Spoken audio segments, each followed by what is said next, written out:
भगवान करे कि भगवान ने जो हमारी रुचि सत्संग में बनाई है, की है, वो और बढ़ती रहे बस। और जिस भक्ति के कारण प्रेम भक्ति जल बिनु रघुराई, अभी अंतर मल कबहु न जाई। प्रेम भक्ति के जल के बिना अंतर का मैल मिटता नहीं है। तो फिर से प्रार्थना करूं, कभी भी जीवन में निराश नहीं होना।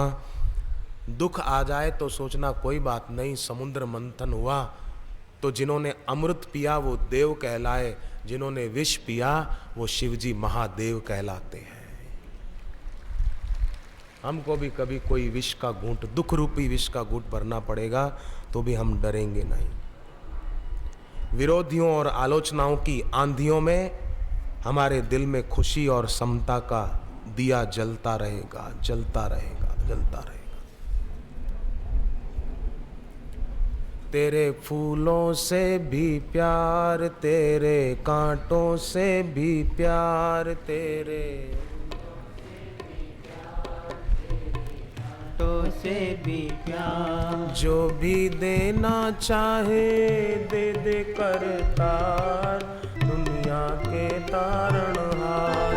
जो भी देना चाहे दे दे करतार, दुनिया के तारणहार। तेरे फूलों से भी प्यार, तेरे कांटों से भी प्यार, तेरे फूलों से भी प्यार, तेरे कांटों से भी प्यार। हमको दोनों है पसंद तेरी धूप और छाँव। हमको दोनों है पसंद तेरी धूप और छाँव। दाता किसी भी दिशा में ले चल जिंदगी की नाव। ओ दाता किसी भी दिशा में ले चल जिंदगी की नाव। चाहे हमें लगा दे पार, चाहे छोड़ हमें मझधार। चाहे हमें लगा दे पार, चाहे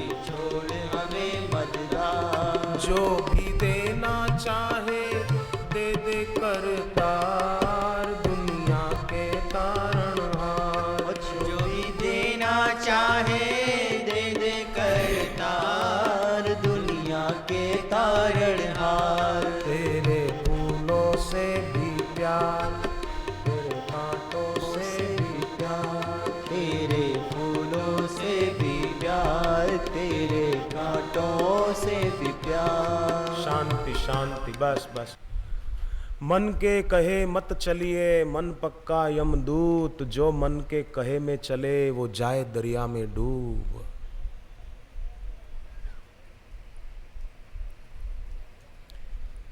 एक सेठ थे, टैक्सी में बैठे थे, शिमला की ओर गए थे। लौट रहे थे तो शिमला की, हिमाचल की पहाड़ियाँ, गाड़ी के ब्रेक फेल हो गए।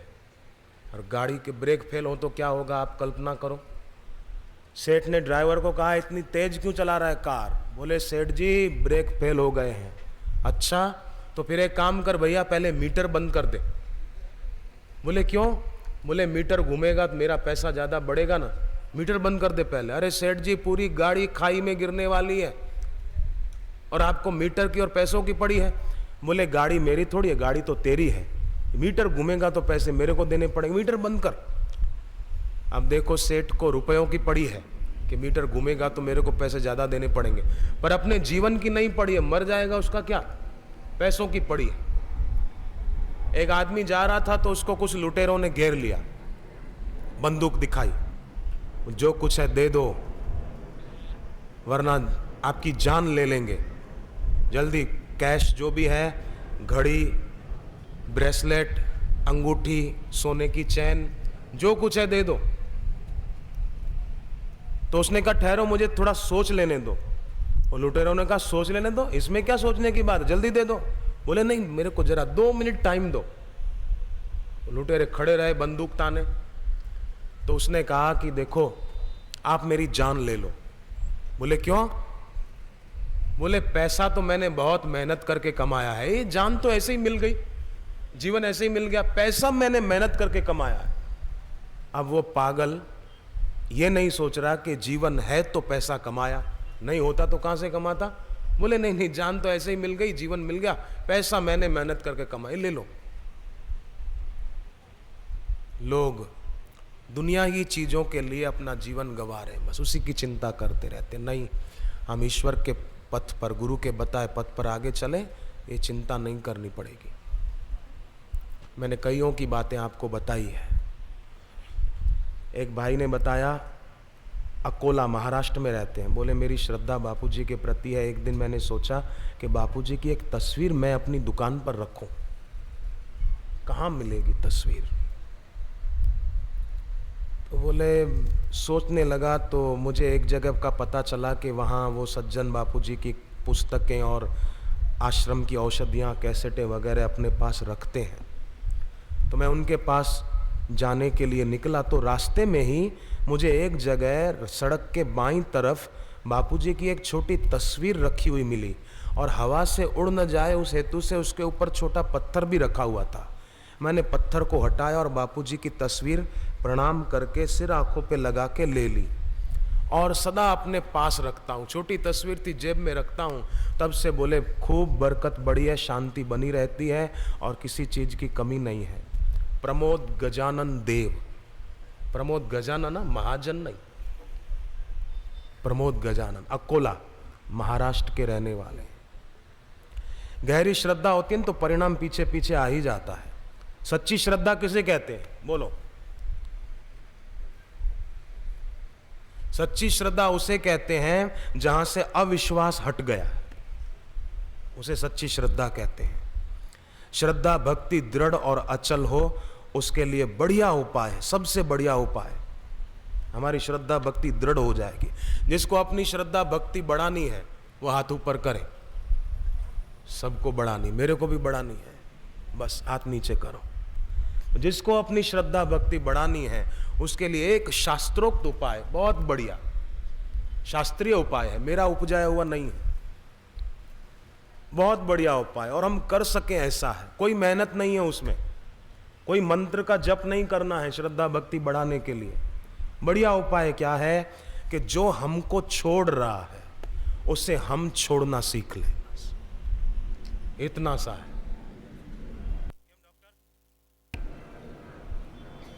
ध्यान नहीं दिया होगा आपने, मैं फिर बोलता हूं। श्रद्धा भक्ति बढ़ानी है और शांति पानी है तो जो हमको छोड़ रहा है उसको हम छोड़ दें। ये शरीर हमको छोड़ रहा है, ये शरीर है ना जीवात्मा का घर है,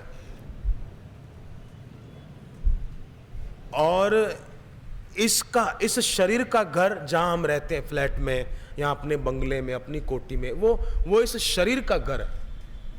और ये शरीर जो है ये जीवात्मा का घर है। उस घर में और इस घर में थोड़ा फर्क है। उस घर को, ईंट चूने लोहे का जो मकान है, फ्लैट है, कोठी है, बंगला जो है, उस मकान को तो हम छोड़ते हैं, कभी बदल देते हैं ना मकान, उस मकान को तो हम छोड़ते हैं, पर यह मकान हमको छोड़ रहा है। सतत इसकी आयु कम हो रही, चेहरे पर झुर्रियां पड़ जाती अपने आप, उम्र बीतने पर बाल सफेद हो जाते हैं, कितना भी रंग करो, पर जड़ें बता देती है कि इसने रंग किया है। मेरी मना नहीं रंग करने की, पर यह हमको छोड़ रहा है। तो जो हमको छोड़ रहा है उसकी आसक्ति हम छोड़ दें, बस श्रद्धा भक्ति बढ़ती जाएगी। देहाध्यासी जितना ज्यादा होता है उसकी भक्ति भावना उतनी कम होती है, वो देह में ही फंसा रहता है, शरीर को सजाने संवारने में ही लगा रहता है।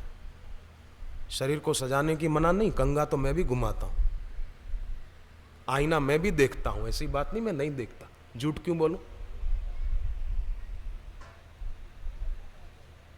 परंतु जो हमको छोड़ रहा है उसे हम छोड़ दें तो कल्याण हो जाएगा। भीतर से छोड़ना है, चिल्लाना थोड़ी है मैं घर छोड़ रहा हूं, मैं अब घर पे नहीं रहूंगी, मैं हरिद्वार जा रही हूं कर्मावती की तरह, तो इससे कोई भक्ति नहीं बढ़ जाएगी। कई लोग हरिद्वार बैठे, जो हमको छोड़ रहा है उसे हम छोड़ना सीखें, भीतर से उसकी आसक्ति और ममता छोड़ना सीखें। और दूसरी एक बात और, श्रद्धा भक्ति बढ़ानी है तो हम खुद बड़े मत बने, बड़े न बने, क्योंकि हम खुद बड़े बनेंगे तो जो सबसे बड़ा है उस पर नजर नहीं जाएगी। दही बड़ा अच्छा होता है, मैं कहता रहता हूं, मुझे अच्छी लगती है बात, दही बड़ा अच्छा होता है, आलू बड़ा भी अच्छा होता है, दाल बड़ा भी अच्छा होता है, पर मैं बड़ा बहुत खराब होता है। मैं बड़ा जो मैं बड़ा करता है ना, तो उसकी हालत वही होती है जो वड़े की तेल में डालने पर होती है। मैं बड़ा नहीं। तो आप खुद बड़े मत बनो, तो जो सबसे बड़ा है उस पर नजर सदा रहेगी। तीसरा उपाय अपनी श्रद्धा भक्ति को बढ़ाने का, जिसको बढ़ानी हो याद रखें, अपने साधन में जो साधना हम करते हैं, जप करते हैं, पाठ करते हैं, प्राणायाम करते हैं, मौन रखते हैं, जो हम साधन करते हैं, अपने साधन में आग्रह पूर्वक की दृढ़ता मत रखना, प्रेम पूर्वक की दृढ़ता रखना, भक्ति बढ़ती जाएगी। आग्रह पूर्वक दृढ़ता नहीं, आग्रह पूर्वक दृढ़ता माने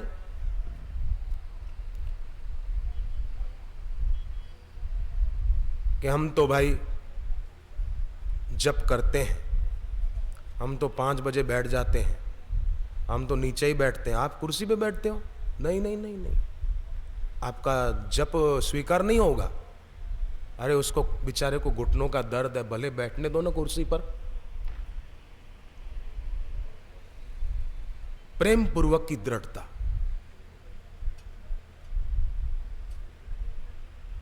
आग्रह पूर्वक की दृढ़ता नहीं, प्रेम नहीं, मुझे जप में बैठना है,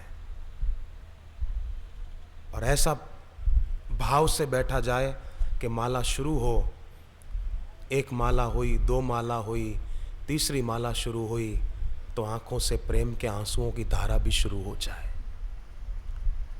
आंखें भर आए, दिल भर आए भगवान की याद में, गुरुदेव की याद में। यह है प्रेम पूर्वक की दृढ़ता। ये होगी तो सचमुच श्रद्धा भक्ति और बढ़ती जाएगी और बढ़ती जाएगी। तो क्यों ना हम प्रेम पूर्वक की दृढ़ता रखें। श्रद्धा भक्ति बढ़ानी हो तो एक और चौथी बात याद रखना, मैं भी रखूंगा, आप भी रखें। जीवात्मा के एक तरफ संसार है, एक तरफ भगवान है। संसार दिखता है पर रहता नहीं है, और भगवान दिखते नहीं है पर रहते जरूर है।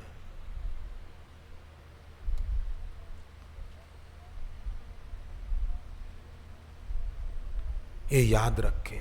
तो जो दिखता है पर रहता नहीं, और जो रहते हैं वो दिखते नहीं, जो रहते हैं भगवान पर दिखते नहीं हैं, उनमें बढ़ाना प्रीति, और जो दिखता है पर रहता नहीं है उसकी छोड़ना आसक्ति, उसकी छोड़ना ममता, उसमें रखना समता। भक्ति बढ़ती जाएगी। कितना सरल उपाय है ये। मैंने बापूजी के चरणों में, बापूजी के सानिध्य में ये उपाय समझे हैं, सीखे हैं, और मैं इनको स्वीकार भी करता हूं कि नहीं, ये बात बिल्कुल सत्य है। इसी के द्वारा भक्ति बढ़ेगी। संसार को देखने वाला जो दिखता है पर रहता नहीं, उसको देखने वाला भोगी बनता है, परंतु जो हैं पर दिखते नहीं, उनको देखने वाले महात्मा बन जाते हैं। ये आप यहां इतनी संख्या में बैठे हैं क्यों? मन में भावना है कि भगवान भले इन आंखों से दिखते नहीं पर वो हैं जरूर, और संसार दिखता है पर ये रहता नहीं है, शरीर दिखता है पर एक दिन रहेगा नहीं, ये आपके मन में दृढ़ है। तो संसार को देखने वाला संसारी है, पर भगवान को देखने वाला भक्त है, महात्मा है, साधक है। ऐसे भाव जिसके दिल में हैं उनकी भक्ति बढ़ती जाएगी, बढ़ती जाएगी, दिन दूनी और रात चौगुनी बढ़ेगी। जल्दी। और बापूजी के ध्यान की कैसेटें जिनके घर पर हो बहुत अच्छा, जिनके घर पर नहीं हो, पहली बार आए हो, मेरी प्रार्थना है बापूजी जब ध्यान कराते हैं आश्रम में, ध्यान योग शिविरों में, उस समय जो बापूजी कुछ बोलते हैं वो ध्यान की कैसेटें भी हैं। जो भी ले जाना चाहते हो जरूर, मैं ले जाना चाहते हो क्या, मैं कहूँ ले जाना, घर पर नहीं हो तो सुनना। सुबह नहा धोकर बैठना, दीप आदि जलाकर और ध्यान की कैसेट चला देना, फिर देखना कैसे ध्यान नहीं लगता, क्यों नहीं लगता, विश्रांति कैसे नहीं मिलती। देखो आप, ये आप सभी के चरणों में प्रार्थना है, हो सके तो इसका ख्याल रखें। उदयपुर राजस्थान में सत्संग था बापूजी का पिछली बार, अभी भी है उदयपुर में। हर साल दिवाली के पहले बापूजी के सानिध्य में ऐसी जगहों पर गरीबों के लिए, जो गरीबी रेखा से भी नीचे जीवन जी रहे हैं, उनके लिए भंडारे होते हैं ताकि उनकी दिवाली भी अच्छी हो। एक बार मुझे याद है दिवाली के 2 दिन पहले गुजरात और राजस्थान की बॉर्डर पर कोटड़ा छावनी नगर है, गांव है, छोटा सा नगर तो क्या, वहाँ गरीबों के लिए भंडारा था। तो आश्रम से ट्रैक्टर की ट्रॉलियाँ भर के मिठाई बनवाई थी, उसमें पैकेट में पैक कर दी गई थी, जैसे मिठाई के डब्बे मिलते हैं मिठाई की दुकानों पर, ऐसे वो डब्बे पैक किए हुए थे। दूसरा सामान दूसरी ट्रकों में लाया गया था। तो बापूजी बोले कि मिठाई के जो बॉक्स हैं, पैकेट हैं, वो महिलाओं के तरफ बांट दो, ताकि वो महिलाएं, आदिवासी गरीब महिलाएं घर ले जाएगी, बच्चों को खिलाएगी, और भाइयों के तरफ अमुक अमुक चीज़ें पहले बांटो। साबुन था और भी कुछ चीज़ें थी, जूते चप्पल थे नए उनके लिए, कपड़े थे, बर्तन भी थे, तो सब बंट रहा था, पैसे भी, दक्षिणा भी। मिठाई के पैकेट बंट गए सब महिलाओं को। फिर बापूजी ने कहा, मैं भी आगे सेवा में खड़ा था, गुरुदेव ने कहा अब देखो मिठाई के पैकेट कितने बचे। तो मैंने तो सोचा कि अब गिने चुने 40-50 पैकेट बचे होंगे, पर जब हम ट्रॉली पर देखने के लिए गए तो बहुत ढेर पड़ा था मिठाई के पैकेटों का। मुझे लगा मानो ये अक्षय पात्र हो गया है, इतने बंटे हमारे सामने, फिर भी अभी इतने सारे पड़े हैं। फिर बापू ने कहा ठीक है भाइयों को भी बांट दो। फिर भाइयों में भी खूब बंटे वो, और बहुत अच्छी तरह से भंडारा हुआ। और अब तो क्या करते हैं गुरुदेव के आदेश से और प्रेरणा से, चावल, तेल पैक, गुड़ और कुछ मिठाई डब्बे में,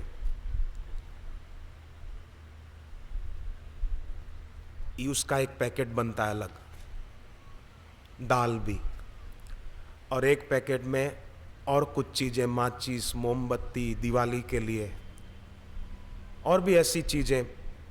बड़ा बोरा बन जाता है, एक छोटा पार्सल बन जाता है, बोरा जैसा होता है ना प्लास्टिक के, उसमें पैक कर देते हैं। और जब भंडारा पूरा होता है खा के और वो सामान लेकर लोग जाते हैं सिर पे रखकर, तो बहुत अच्छा लगता है, आनंद आता है, खुशी होती है कि इनकी दिवाली कितनी अच्छी होगी कि बापूजी की दृष्टि पड़ा हुआ इनको प्रसाद। बापूजी बैठे होते हैं और वो सब खाते भी जाते हैं गरीब, और उनको चीज़ें भी बंटती जाती है। सताए जो गरीबों को उसे शैतान कहते हैं, करे सेवा गरीबों की उसे भगवान कहते हैं। कि सेवा हो जाए।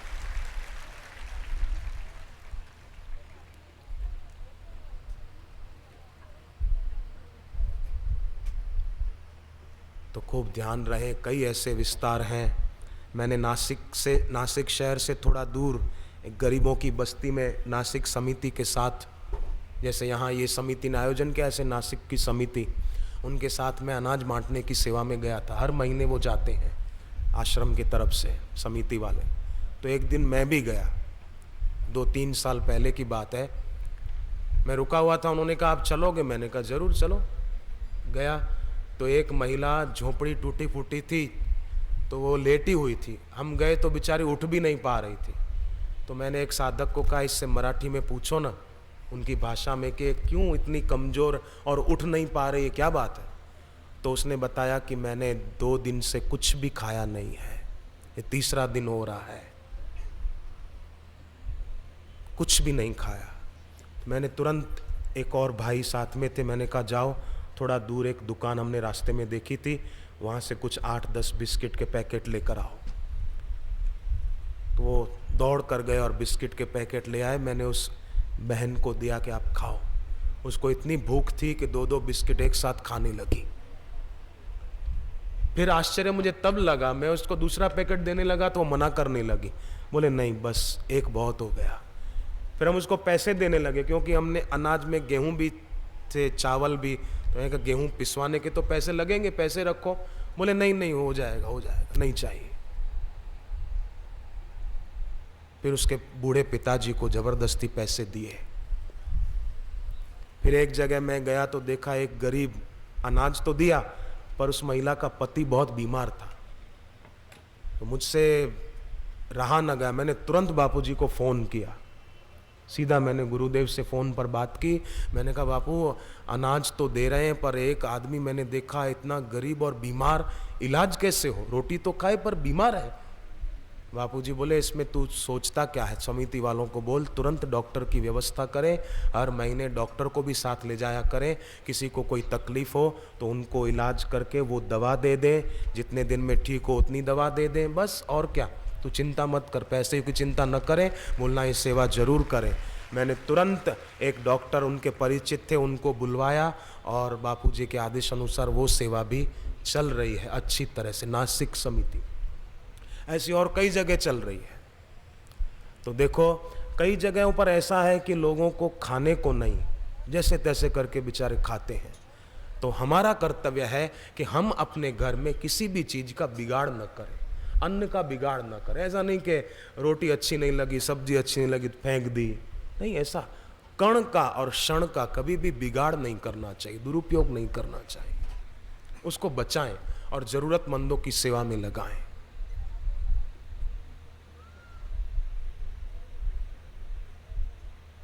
ये सेवा है। अपने द्वारा जितनी सेवा हो जाए, परोपकार हो जाए, अच्छा है। बापूजी अपना व्यक्तिगत खर्च कैसे कितना कम, एक बार भोपाल के आश्रम में गुरु पूनम के पर्व पर, फिर भोपाल से नागपुर जाना था गुरु पूर्णिमा के, जैसे दिल्ली से भोपाल, भोपाल से नागपुर जाना था।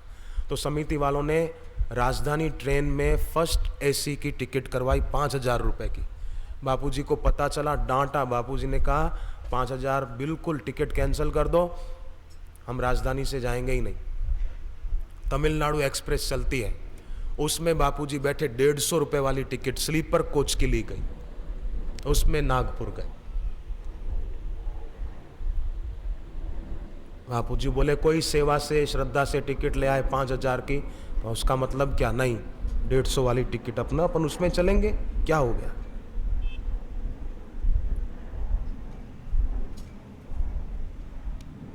तो ऐसे समर्थ सद्गुरु प्राणी मात्र के लिए जिनके दिल में करुणा और प्यार है, उदारता है, ऐसे गुरुदेव का ज्ञान, ऐसे गुरुदेव का सत्संग, ऐसे गुरुदेव से दीक्षा हम लोगों को मिली है। हमारा सौभाग्य है। जो नहीं ले पाए दीक्षा, उनसे मैं प्रार्थना करूंगा कि दीक्षा तो जीवन में होनी चाहिए। दीक्षा नहीं तो जीवन जीने की दिशा भी नहीं है।